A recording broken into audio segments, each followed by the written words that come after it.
Ang pulong sa Dios buhi ug nagalihok nga gamhanan labi pa mahait kaysa espada nga duhay sulab ug modulot ngadto sa gitagbuan sa kalagog espiritu sa mga lutahan ug sa mga kauyukan ug motugkad sa mga hunahuna ug katuyuan sa kasing-kasing. All scripture is God-breathed and is profitable for doctrine, for reproof, for correction, for instruction in righteousness, that the man of God might be mature, thoroughly furnished unto all good works.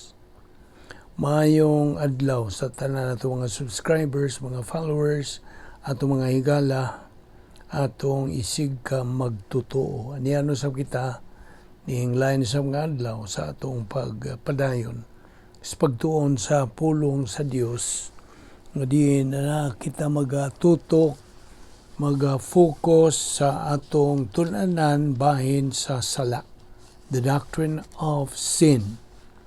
Okay, padayon ta sa atong gibiyaan kagahapon og I hope nga ikaw magtotoo nakaandam ka na sa imong kaugalingon pinagis pag sugid sa imong mga salang nabuhat ning adlaw ngadto sa tubangan sa Dios nga Amahan.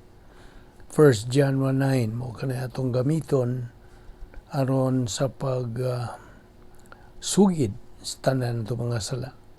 Og ikaw dili magtutuo ang imong buhaton dili ang pagsugid sa imong mga sala kundi ang imong pagtuo kang Ginoong Hesukristo ingon nga imong manduluwas.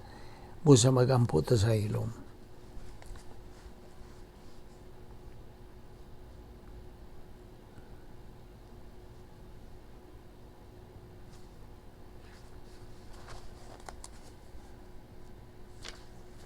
Ama namong langit nun, salamat nila sa mga adlaw nga imong gipadangat sa among kinabuhi nining adlaw uban sa maayong panglawas o kalantips pa sa among pangunahuna kini gumikan lamang sa imong grasya, kaluoy ug gugma.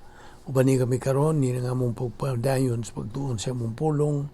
Salamat ni among Bible study pinagi sa YouTube channel sa Balbido Evangelistic Ministry. Kining tanan among pasalamatan sa ngalan ni Ginoong Hesukristo.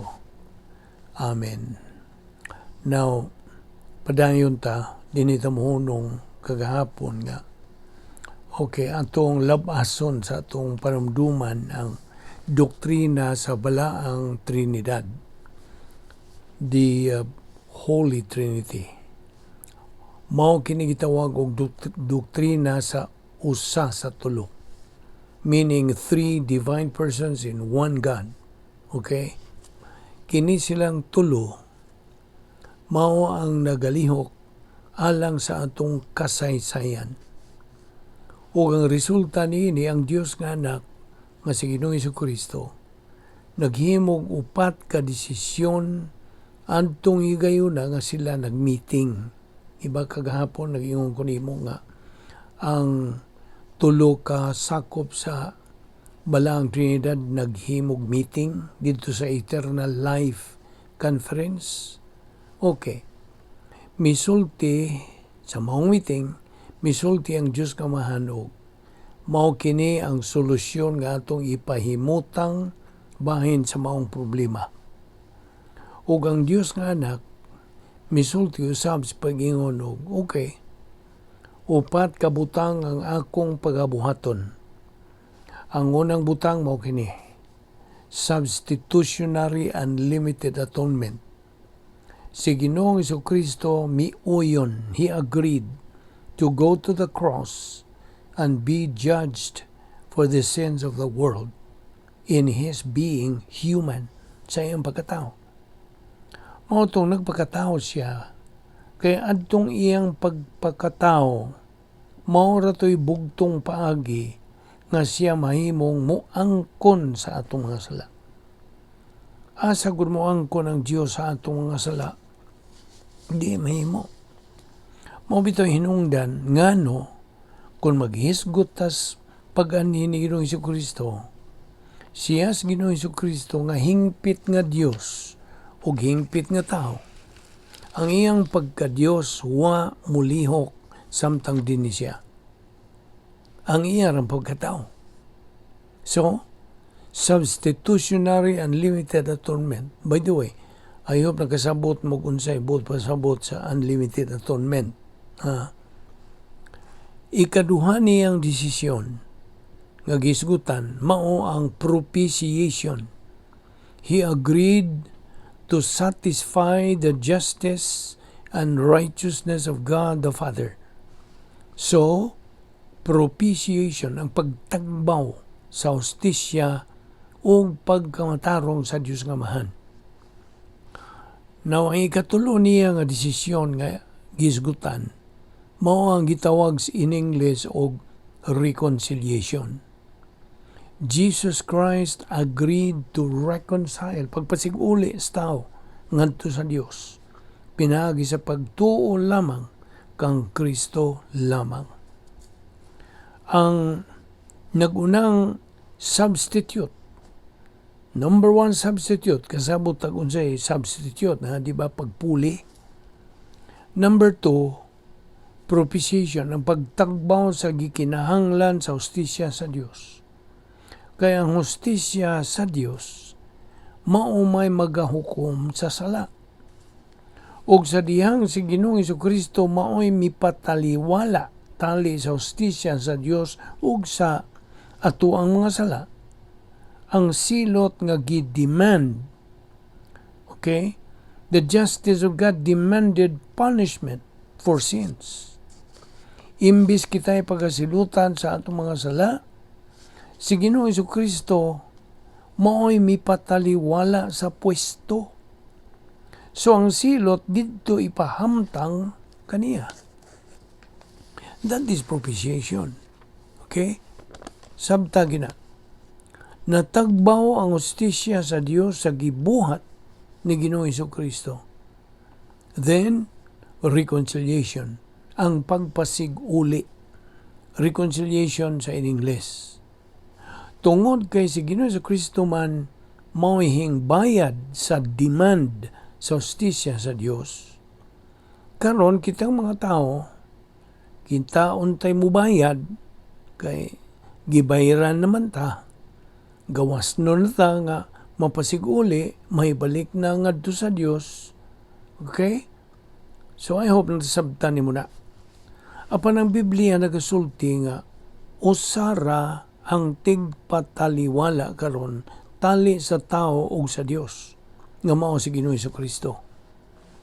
Because it was the Lord Jesus Christ who decided in eternity past to make that action of reconciliation.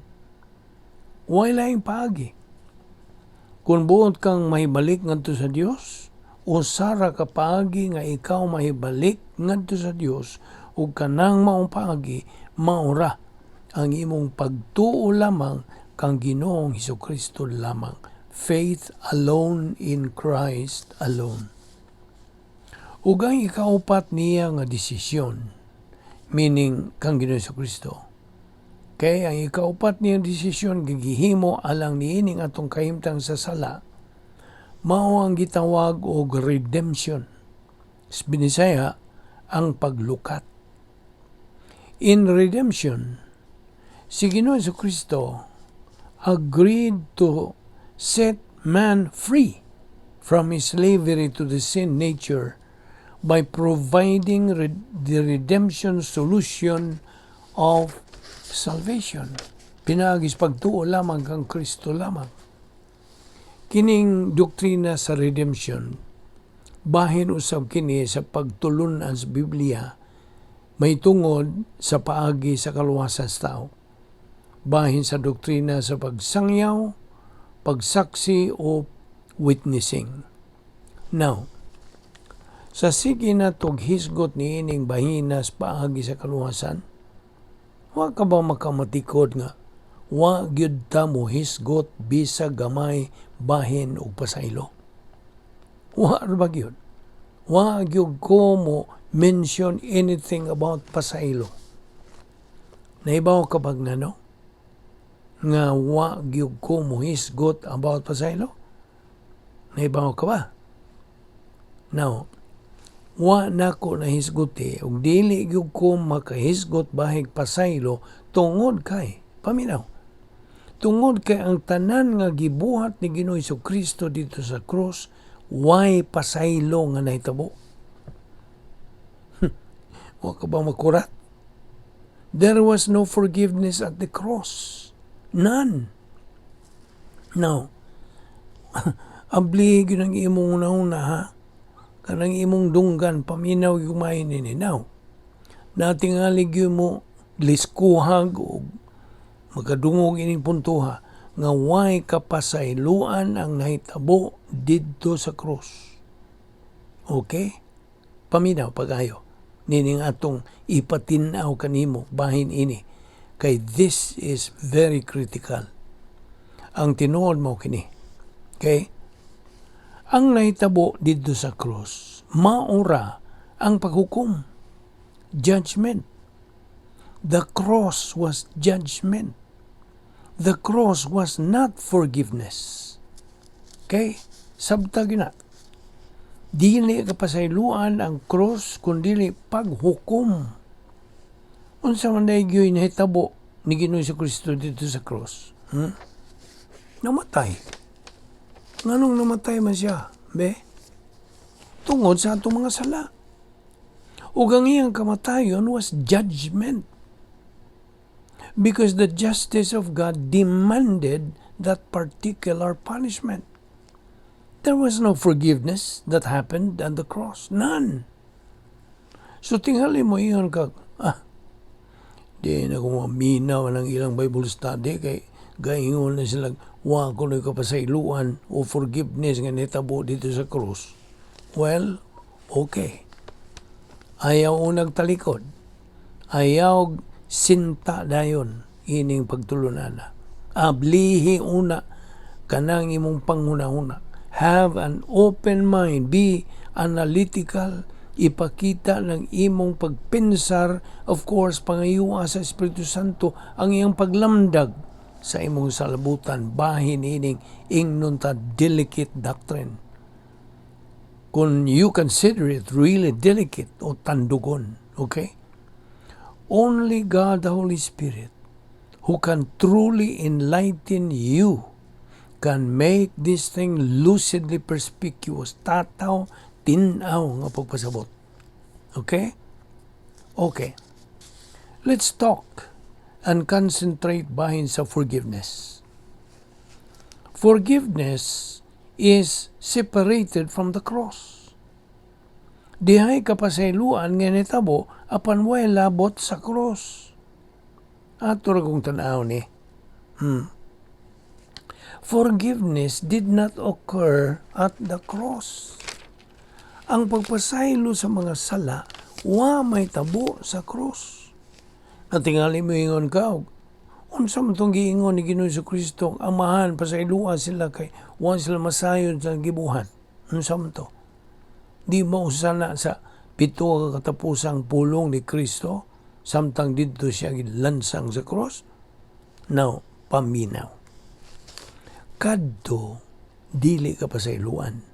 No, it was not. Palihog, klaruhan na.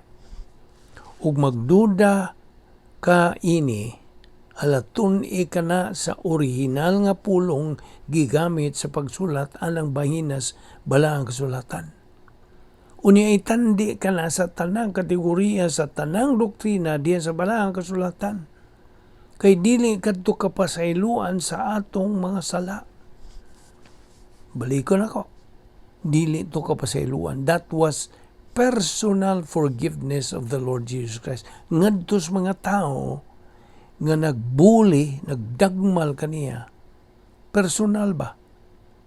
Murabag pananglitan na ay makasumbag nimo. Unya, siyang nakasumbag nimo, mangayo dayon ni mo pasaylo. Sumaingon ka, ipasaylo na kanako, okay lang. Exactly the same thing what the Lord Jesus Christ showed toward sa mga tampalasang mga tao nga gadaog-daog, may bugal-bugal o nagpasipala kaniya. Way labot ang atong mga sala adtong maong pagkasultihan ni Ginoong Kristo. Atong klarohon ni. Forgiveness, paminaw, forgiveness is a result of the cross. Di ba klaro? It was not what happened at the cross. Atong makita ni karon when we move forward. Before the judgment ni Ginoong Kristo dito sa cross nga misugod, so wapang sugod ba? Our Lord prayed to the Father from His humanity to forgive those who were crucifying Him. Katong Panginoon niya, pasaylua sila. That was personal forgiveness from Jesus and not the same forgiveness of sins at the moment of salvation. Ang uban tingali ninyo moingon og nabayay verse sa Bible nga nagasulti gyud og forgiveness of sins. Naabitaw. Na sa Episo. Tanawa, in Him we have redemption. Nagkasabot ng tag-unsay redemption. Okay? Redemption means paglukat. In Him we have redemption through His blood, the forgiveness of sins according to the riches of His grace. Oh, unsa may gipasabot na. Grabe, no? Mauna, atong ipatinaw kini. Diha kaniya kita may katubsanan pagtubos man kining redemption. Bayad sa ang pagtubos ba, bayad pinaagi sa iyang dugo, may kapasayloan alang sa atong mga kalapasan sumala sa kadagaya sa grasya sa Dios. Okay? So naagyo pasaylo, di ba? So, sa cross, dili. Atong klarohon, nganong di man nga in Him there is redemption. Dito man ni may tabo sa cross. Sakto? Dawat ka na. So redemption happened at the cross. Okay? Ngano man redemption through His blood, the forgiveness of sins. Now, sa original nga Griego, original Greek, di na lang nanto isgutan ang mga pulong ato na lang tanahon ang porma, kaya importante ra bagyod ni kaayo ang porma. The word redemption and the word forgiveness are all in the accusative form. Accusative. Okay? Atong makita karon nga accusative. Puros ni sila mga aktor ining mao nga bersikulo. Mao ni sila mga bida ingnon ta sa maong bersikulo. Redemption and forgiveness are both in the accusative, but kung atong tanahon, naas accusative sila. Pero ang subject, di man gud ni sila subject. Tinuod, sila ang bida pero dili sila ang subject. Kaya ang subject ini mao mas Ginoong Kristo, Him, sa taas. In Him we have redemption and forgiveness. I'm sure that's not noun, kundi verb kini in the accusative form. Now, atong makita ni klaro sa atong pagpadayon ini. So, ayaw sipyat sa pagpaminaw sumpay nining atong pagtuon ini. Aron matuhog yun yung tanan ang buong pasabot ni ining mga butanga. Okay? So, padayon kita ni ugma, magampo ta. Amahan na mong langit nun, salamat sa imong paglamdag ka namon ining mga butanga. May kalabutan sa among kaluwasan. Salamat sa imong grasya nga pagklaro namon ining mga butanga. Salamat ni ining mga subscribers nga nagpadayon sa pagtuon sa imong balang pulong nga mo lamang kini ang among gabayan sa among espirituhanong pagkinabuhi. Nada kami pagbalik ugma dinhi aron kami makapadayon ining among adlaw-adlaw nga pagpakaon sa among tagsa-tagsa kakalag. Salamat imong Bible study, kinitanan among ipasalamatan sa ngalan ni Ginoong Hesukristo. Amen.